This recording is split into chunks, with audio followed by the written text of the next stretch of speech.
Hi, ഞാൻ ജയരാജൻ കുറുവത്ത്. വാസ്തു വീടിൻ്റെ പുതിയൊരു എപ്പിസോഡിലേക്ക് എല്ലാവർക്കും സ്വാഗതം.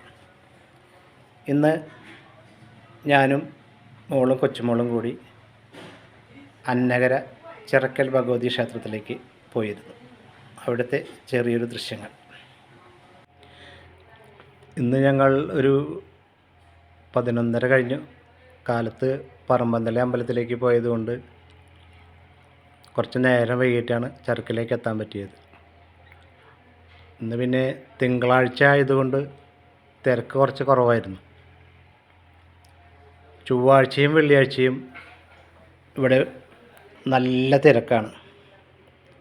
ഇന്നും അത്യാവശ്യം ആളുകളൊക്കെ ഉണ്ട് അമ്പലത്തിൻ്റെ ഉള്ളിലായിട്ട്. അവിടെയൊന്നും ക്യാമറ ദൃശ്യങ്ങളൊന്നും എടുത്തില്ല. പുറമേ നിന്നുള്ള കുറച്ച് ദൃശ്യങ്ങളാണ് ഇന്ന് എടുത്തിട്ടുള്ളത്. അന്നകര, തൃശ്ശൂർ ജില്ലയിൽ പറപ്പൂരിനടുത്ത് അന്നകരയിലാണ് ഈ ചിറക്കൽ ചൊവ്വ ക്ഷേത്രം. അവിടെ അത്യാവശ്യം കാറുകളൊക്കെ വന്നിട്ടുണ്ട്. പിന്നെ അവിടെ ഒരു ആനേനെ പുറമെ കെട്ടിയിട്ടുണ്ട്. ഞങ്ങളൊരു 12:15 അവിടെ നിന്ന് തിരിച്ചു പോന്നു. കൊച്ചുമോൾക്ക് ആനയെ നല്ല ഇഷ്ടമായി. ഒരു ആനയെ നോക്കി നിൽക്കുന്നു.